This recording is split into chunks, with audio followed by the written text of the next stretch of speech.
नमस्कार जय जगन्नाथ। आशा समस्ते भल थे खुशी थे ओठरे हस भरी थे। सांग माने आज गोटे कथा कहबी आमे निज कथा खूब कम भावु आमर अति प्रियजन कथा ताठारु कम भावु आमर आत्मीय स्वजन कथा ताठारु कम भावु आम पारिवारिक संबंध कथा ताठारु कम भावु आ कहा कथा सबुठारु अधिक भावु कहले आम समाज कथा।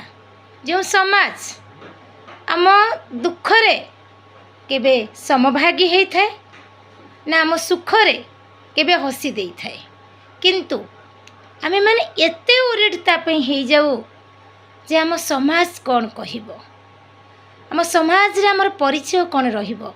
एई कथा भाभी भाभी अनेक भल संपर्क को आमे निज हाथ रे भांगी देई थाउ।